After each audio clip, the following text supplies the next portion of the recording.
28 Şubat'ın 22. yılını geride bırakırken yeniden yargılanma kararıyla gündeme gelen bir takım umut verici istisna dışında bu konuda köklü bir adım atılmadığını gözlemledik. Bugün seri halde gerçekleştirdiğimiz açıklama, toplantı ve eylemlerin 20.sini icra ediyoruz. Ve bu 20. buluşmada da duyurmak istiyoruz ki, bu sorun 22 yıldır nice hükümetler, siyasi iktidarlar, güç odakları ve yargı mensupları gelip geçmiş olmasına rağmen halen devam etmektedir. 20-25 yılı aşkın süredir cezaevlerinde tutulan darbe mağduru Müslüman siyasi mahpuslar ve bunların aileleri yönünden 28 Şubat hala sürmektedir.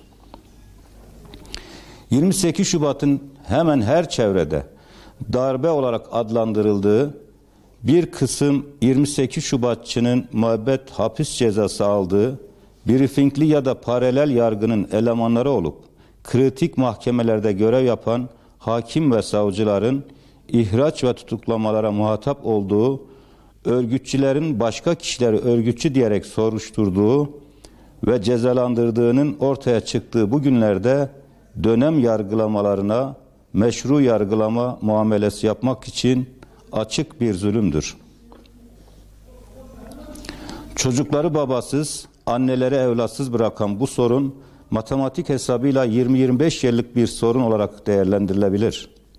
Ancak mimarları tarafından 1000 yıl süreceği söylenen darbenin etkisi mahpuslar ve aileleri açısından her geçen günün ağırlığı hesaba katıldığında 1000 yıldır sürüyormuşçasına devam etmektedir.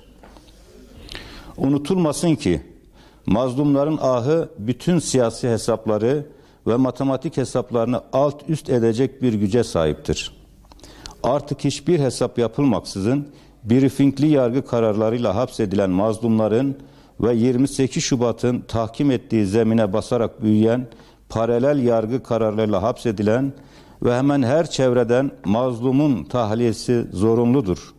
Briefingli ve paralel yargı dönemlerinin içtihatları ve alışkanlıkları yargı camiasında kötü bir gelenek başlatmıştır.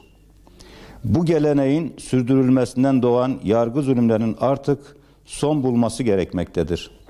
Mazlum der olarak binlerce insanın hayatını karartmış olan 28 Şubat sürecinin her yönüyle aydınlatılmasını ve bu sürecin bütün aktörlerin açığa çıkartılarak bunlardan hesap sorulmasını, 28 Şubat siyasi yargı kararlarının iptal edilmesini, 28 Şubat mahpuslarının derhal serbest bırakılmasını talep ediyoruz.